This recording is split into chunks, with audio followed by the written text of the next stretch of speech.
I mean, sometimes do you wonder in what ways our culture plays a part in shaping how we care for and love one another? Because I remember growing up in Lagos being my entry point into the Nigerian society, and love looked like obligations. It was obedient, it was respectful, it was dutiful, it was doing what was expected without question. And with these conversations, we're going to explore how our family dynamics and culture all come together to play a role in how we express care and affection for one another.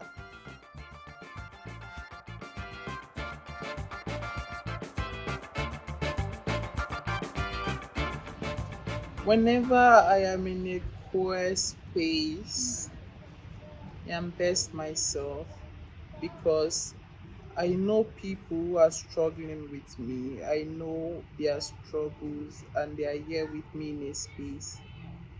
So I'm my best self there because I see queer spaces as safe spaces for me as a queer person. I mean, every day I'm the best version of myself. Amen. But I feel like I also still feel like every day like there's something, there's growth, there's which I feel like should be like we should all feel like we can grow and we can do more. Not even to sound corny, but like when I'm like with people that I genuinely like deeply love, like I'm thinking about like the best memories I've had, the best work I've done, the best ideas I've had. Like okay, for example, working at Sky, right? Getting this job, I was never going to like ever going to apply to the job. I didn't even know about it. And then one of my friends was randomly doing something, and they asked me to help them with their like assessment center for it. And I was like, oh sure, like, and they were like, oh yeah, you should apply to that, might as well. I did the application within like 4 weeks. I got the job, and I know for a fact that like it was like them thinking that I could do it that made me even consider like my friends like thinking that, oh yeah, like I'm sure you're gonna get it. Like not even I'm like even if I didn't get it, just having those people that genuinely believe you, I believe in you to like be like, no, go ahead, like why wouldn't you apply? Definitely when I'm around my friends, because it's like these are the people that know me in and out. You know, I've been told I have a very big personality, and they just accept that. Do you understand? So when Laura is upset, when Laura is happy, when Laura is trying to be funny or being silly, I can be myself. So they're more like my family. So they're like the siblings I never had. So it's, do you understand? So when I don't have a lot of friends, there are a few people that I can call my friends. So when I say that they're like family to me, it's like okay. Some people say they're their best versions when they're around their family. But my friends are my family. For us, like, so we grew up in a conservative household, right? So there's definitely this sense of, oh, you have to be Christians and you have to be good. So even when I didn't feel like I liked him, my back of my mind is like, oh, because we're Christians, I have to love him and pray for him anyway. So I feel like there was that aspect to it, and then the other thing just in the sense of like, we were taught growing up like, oh, you have to respect everyone around you. So that's and maybe that's why that's more important for me because I feel like maybe I interpret that dynamic differently. Because for me, I remember him like just not listening to me, and that was like a huge part of it for me. Well, for me, I guess I was I know I was kind of like, should I say, rebellious and disobedient. So, first of all the whole, Christian stuff, love everyone, I would say I didn't really give a shit about it. So, and I know I do remember trying to like get away from my family as much as I could, like from when I was young. I You just say get away from me. yeah, like I mean, like who are these guys? Bye bye. He's so stressing my life, like. But just that none of my money making schemes ever worked out, so I was just like stuck with them. So like, oh well. I'm an only child, so it was basically me, my mom, my dad. I was a very independent child, so I never was cuddled or all of that. Yeah, I mean there were bits of that, but my parents were very busy. My mom is a banker, my dad is a doctor, so they were always in and out. They spent time with me, but I did a lot of my growing up on my own. Honestly, I can't really remember much, but then in terms of oh, how did I know they cared about me and they loved me? They would express it in their own ways. They're not be very affectionate or they're not people who really show emotion like that. But then they do, obviously, especially my mom. She would always tell me, oh, how she loves me and stuff, and she would leave me some notes. So typically, when you would see or hear when I would hear my friends talk about their parents and stuff, or how they would go on trips together with the whole family, that never really happened in my case. I always went on my trips with my mom, so I was always closer with my mom. I see. Yeah, so my dad was always I wouldn't say absent, but he just never really came on family trips and stuff like that. It was more like, okay, school stuff, he'd be involved, and that was it. So I think my idea of love came from my own friendships, to be honest. As a young queer person who was trying to navigate language, it was difficult. I couldn't access technology, I couldn't access what I needed to know about myself. So I was constantly abused by men around me, and this abuse wasn't just restricted to where to my vicinity. It was also in the church. I was abused physically in the church by my priest, by by other church members. So growing up, there wouldn't be what I wish for any other gay child growing up in Nigeria, because I feel we deserve peace, and that place was a threat to my peace. I'm renting divorce now, so the dynamic wasn't the greatest. So I feel like I had a very clear separation between like parent and child, and it was very, it was almost like my dad was like an authority figure, but then he was also like pretty cool. But then the love between them, I don't think I saw a lot of like affection. I think it's like a Nigerian parent thing. You would see like some affection, but like at the end of the day, like we're mostly conservative with you know PDA and affection and stuff like that. But so like I said, my dad was like my best friend for like the first like maybe 8 years of my life, and because we did everything together, especially when my mom was gone. Um, he would take me to school, bring me back from school, like we would watch football together, just do stuff together. So we were very close. But my mom, I think my mom and I really our relationship started getting better, and we got closer with like when I went to boarding school.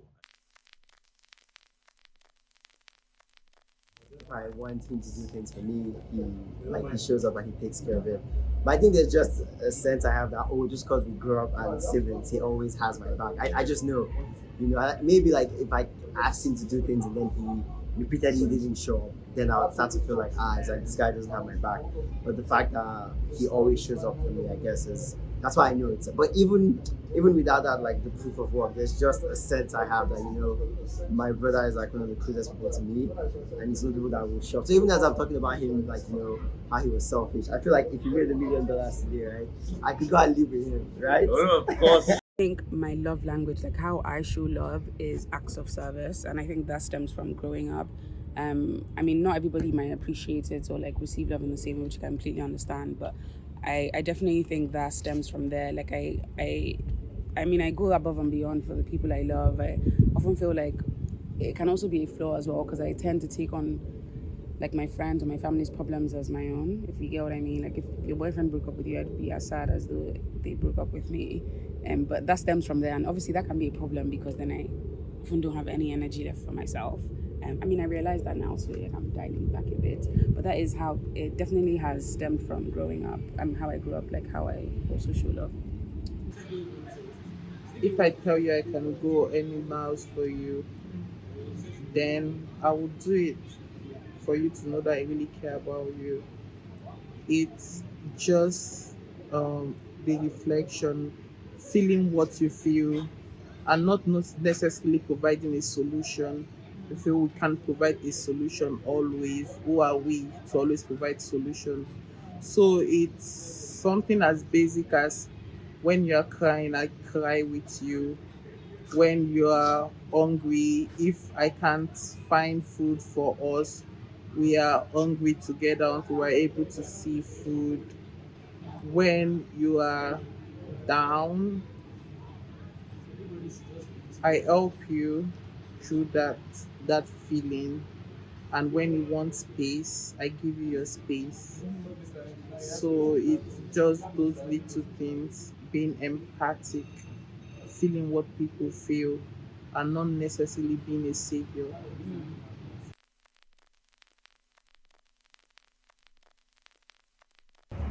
Beyond, and that is the to me that is the reason why Nigeria is in the state that it's in. We don't understand what it means to put somebody before ourselves. I don't think we're really taught that, like, other than you're going to your husband's house, you have to learn how to cook to go to your husband's house. No, you have to learn how to cook to eat. You have to learn how to cook because of your husband's house. You better know, like, oh, you better dress well because you might see your husband. Not because also that you can look like we're not really taught that, like, how to love ourselves, and that reflects in, yeah, it like reflects in like how we love other people. Even yeah, like this country is, even for someone to enter the next lane now, you beg, they will not answer you. If you do not, God please now, God please, they won't answer you. On top of everybody wants to get to where they're going. Like, we're definitely not taught love. Love is equated to marriage, and that's it. And the state of marriages in this country, I think the things that, because of our culture, are expected of you. You're supposed to greet your parents in a particular way. You're supposed to relate to your older siblings. I mean, I'm specifically talking about Yoruba culture, where respect is such a big thing. I think our culture definitely forces it on you. The things that are just expected of you, and I don't think it really gives you a chance to really explore how you feel about someone or where you'd want to. There's not a lot of choice, which I don't think is healthy, because, like I said, love should be a choice. It shouldn't be an imposition. It shouldn't be something that is required. It shouldn't be anything that anybody feels entitled to. But our culture definitely does that. I mean, I don't think you're allowed to not love your parents or your siblings. I mean, you shouldn't. Hopefully you don't. But if you did, though, you'd really be looked down on no matter what they did to you. And that is so wrong, because then you're doing a lot of fucking performance about how you feel when it's not even really true. Do you know what I mean? I don't know. In the Nigerian culture, it's not something that is taught or expressed. I can speak from, I mean, my generation and before, like my parents. It's not something they do very often. You see that a lot of parents are learning that now, and for some people they do like that. For some people like me, I'm like, it's a little too late, because your kid will only learn something from you first. So it's what you give off that they can give to other people. That's the basics of what they know. So if you've grown up in like a household where, for like me, where it wasn't really like expressive, or nobody really said, "Oh, I love you," or this and that, or give you hugs, you wouldn't really know how to do that to other people. Yeah. Unless you've understood that, oh, there's really something fundamentally wrong here, and you learn to express yourself. Africans are conservative, I think. So I think for us, it's just acts of service, showing. So it's almost like, because I can be affectionate, for example, maybe a dad or a parent cannot be affectionate, and they'll show their affection in other ways, like providing for you, like taking you to different places, taking you traveling, doing all that kind of stuff. That's their way of, just showing you their love. I guess acts of service, as opposed to maybe acts of service and quality time, as opposed to maybe affection and like hugging and kissing. That might not be as much, but like just showing you affection that way. So I think that's how, I might be wrong, but that's how I've generally perceived it as I've grown up. But like, I think with a younger generation, especially with our generation, I think, like I said before, with my uncle and aunts that are closer to my age, I see they're more affectionate with the way they treat their kids, and they're more vocal about their love.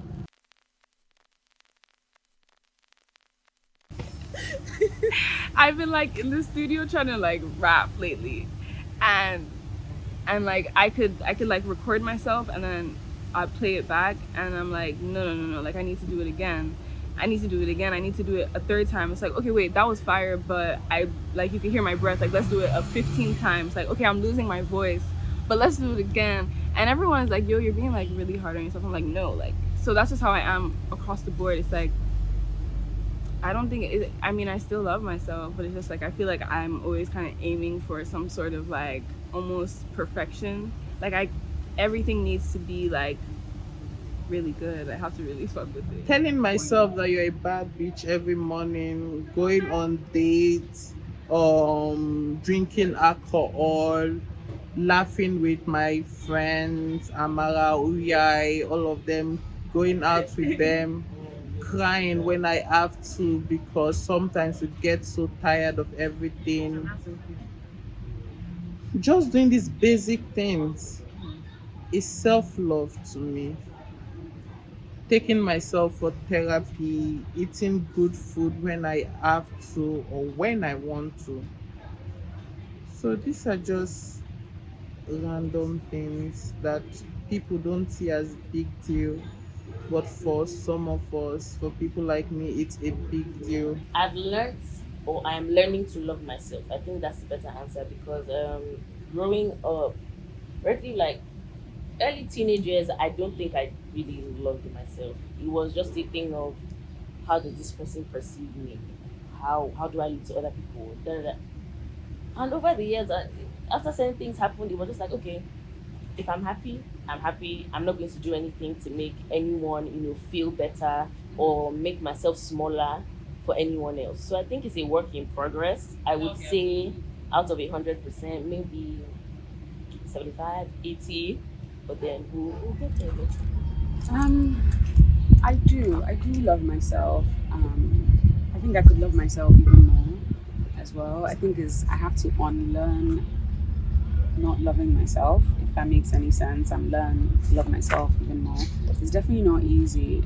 I mean, I don't know if everyone is like that or there's something in my upbringing, but I think I definitely can be very hard on myself and extremely critical, like way more critical than I would be to people I actually talk to, which is really crazy. But I mean, I think that's changing. One thing I'm trying to tell myself quite often when I'm finding myself talking to myself in an unloving way and in my head is to say out loud that be careful what you're saying to yourself because you're listening, if you hear what I mean. And I try and think of if I was friends with me, like, would I not have slapped this bitch right now? Do you get what I mean? And it really does make me like, okay, bitch, like, go back. But yeah, I do think I love myself. Do I think I have like work to do? But I'm really happy with where I am because I think I've done a lot of growing. You know what I mean? And I think part of also me learning to love myself now really is, it really is simple, but just accepting that, like, bitch, like, you're who you are. I don't know if you know what I mean. Obviously, the things that I'm capable of changing, but it's also, I just accept it and, like, do the best with the tools you have. I feel like it really does help, you know? I feel like I used to be self-conscious, like, for example, about my body. I wanted to be super skinny and have a thigh gap. I don't know why. It's literally not possible if you see how I'm built. I know, it's funny. But I don't know, like, one day I just thought, and it was probably one day when I was in the mirror trying to adjust my body in a particular way so I looked skinnier than I was. I just thought, bitch, just take the picture as well. Like, you're not tired. Do you get what I mean? But yeah. When I was younger, it was definitely whatever anyone told me about myself that I kind of accepted. When I got to America was when I kind of even overloved myself a little bit too much. I used to spend money on anything. I was like, treat myself. Like, I'm gonna get myself the nicest things ever. Like, now that I'm a bit older, I'm like, smartened out a bit. But yeah, when I was younger, no, we weren't really. I don't feel like as Nigerian kids we're really taught to like deeply love ourselves. I can say that for me, my mom is an amazing representation of like choosing yourself in every situation. That's one thing she's always taught me, that like not never rely on anyone, but choose you, show up for yourself, and then everything else will kind of like come after and like fall into place. And in Green Springs, I didn't really like used to understand what that meant. I just used to be like, but all my friends are doing this, so like, and then I got to America and I was like, this is what she meant. Like, if there was a class I didn't like, I'm dropping that class. I'm not taking that class. Like, I'm not gonna come and kill myself on top of that. Like, I tried so many different minors and majors. I was like, let me explore what I love rather than just kind of like ending up in something because Love is still affirmation for me. even though weirdly, like, I'm not an am I? Maybe I am a words of affirmation person, but not really. Like, I don't really care to hear like you're beautiful, you're this, you're that. But when I'm like being vulnerable with my art and the things that I put out, or just like if I wake up and I'm like, I want like red hair, I just want to hearing like, yeah, do it, or you're killing it, or keep going, or whatever. I think that's like love to me. I think when I started out, I was a bit more sensitive, and then I don't know, man. The streets changed me. Streets changed me. What Cold about your hearted, Krista. I'm friendships? joking. I'm joking. Not cold hearted, but like the love is still there. But I guess I'm more, for lack of a better term, less naive. I'm more aware, or just a lot of things don't necessarily have to affect me, and the way I show love is the way I show love. But like I'm learning to also realize that who you love and how you express love to that person might not be how the person receives love. So you have to basically know their love language and try to adapt yourself to it. And so that's something I'm working on, just being more evolved in that regard. Like just keeping in touch was I was so bad in my freshman year. Like my best friend broke up with me for like 3 months. She was like, "Well, no, we can't be best friends. You need to act up." And so I said I had to like take a long, hard look at myself, reflect, pray, went to pastor, and then God delivered me. I became better. But yeah, I think I try to be more intentional on my friendships and really try and find out what's going on. So I was always usually like sometimes a surface level joking person, like you have a good time with me vibes, but like you might not necessarily get like a deeper level. And I feel like that's something I'm getting to over the past like 3-4 years. I've been getting to, as I'm getting more self-aware, I've been trying to be more cognizant of other people's feelings and trying to make sure they're doing okay, trying to be there for them in the best way I can. And sometimes I've not been the best at it because I'm selfish. Sometimes I'm not going to lie. I think part of being an only child, sometimes I'm also just lazy, but I'm trying to be better with that. So I think my relationships, my friendships have evolved over the years to be something just more mature and something like deeper than just joking around and all that kind of stuff.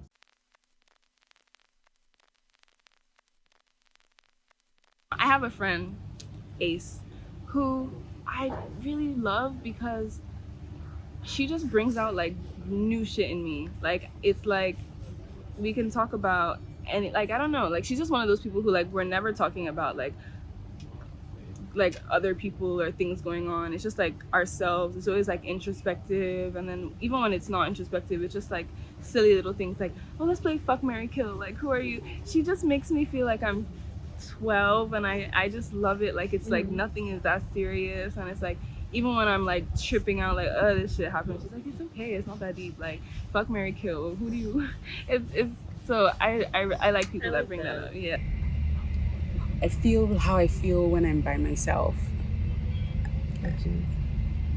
Like comfortable, just like safe. Like it's just me, myself, and I. If I'm gonna scratch my ass, I'm gonna do that. And I feel like that around the people I love too. Very like, I don't know, like we could be in the same room for like 10 hours and not speak to each other, and that's completely okay because they're just so like safe and comfortable. So I feel like at some point in my life, when I was low, like really low, I had a friend, like my best friend. I feel like even when I'd act out into be a conversation, she just let me do that. But not because she let me push her over or anything. She completely understood that like I was going through shit and this was out of character, and she just gave me grace. I don't know how to explain. She didn't hate me for it, or she didn't hold it against me, and I mean I really appreciate that. But that for me it really is love. Not that you should be taking shit from people, is really not my point, but like being able to literally just extend somebody some kindness when they're moving mad. And that's really putting yourself second. Do you know what I mean? I think that is love.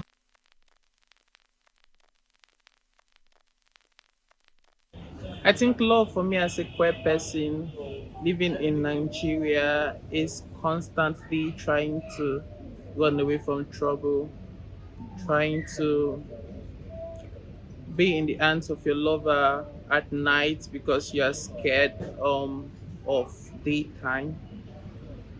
It's just fighting to exist, just fighting to exist as a queer Nigerian, just knowing that you worth this fight, you worth fighting for, and your love shouldn't be erased, and your love shouldn't be just put aside. Your love shouldn't be criminalized because of who you love.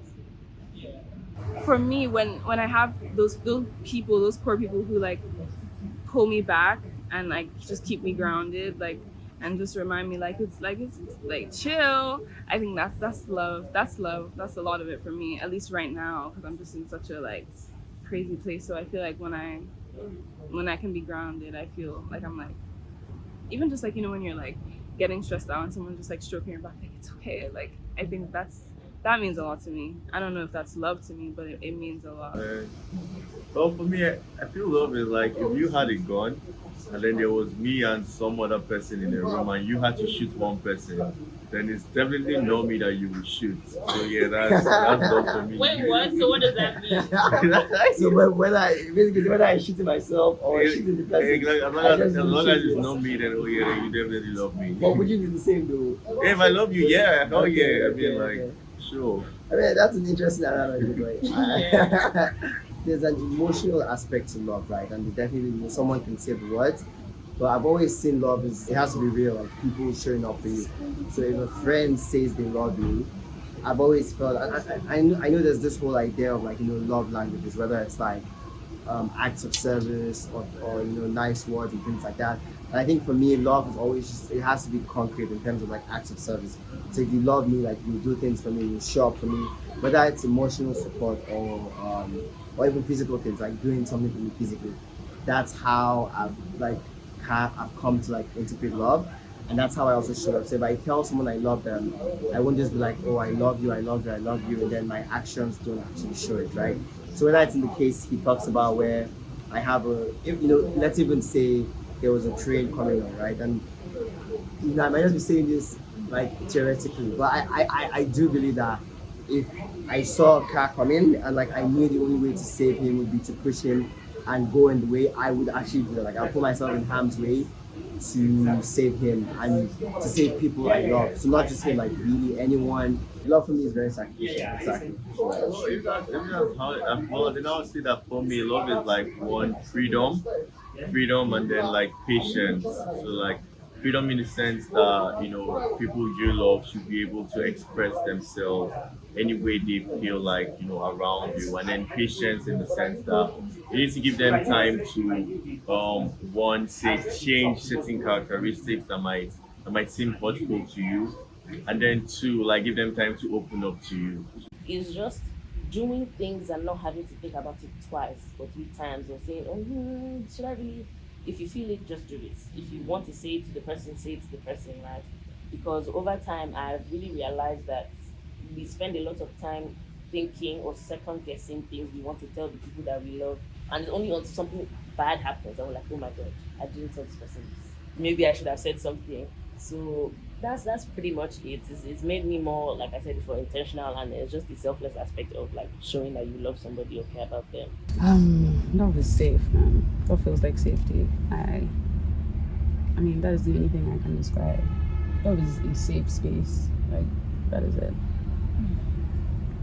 Just comforts and like home, like I don't know how to explain. Love is I don't know, it feels very like taking off your bra after a long day of work. Just like Release. yes, exactly. Just Like release and relief. Yeah.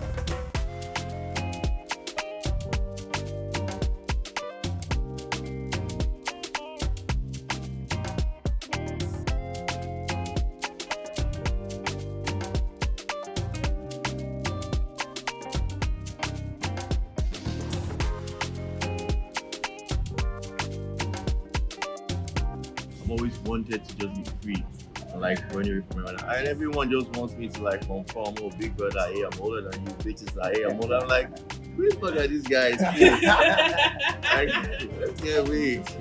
boys are old now. My knees are not what they used to be again. Man.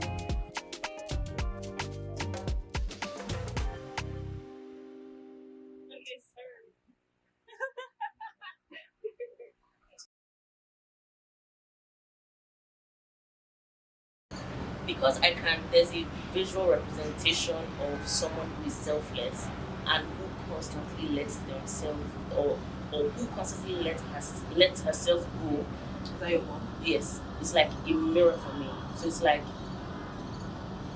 you can be selfless, but you cannot let yourself be your mom.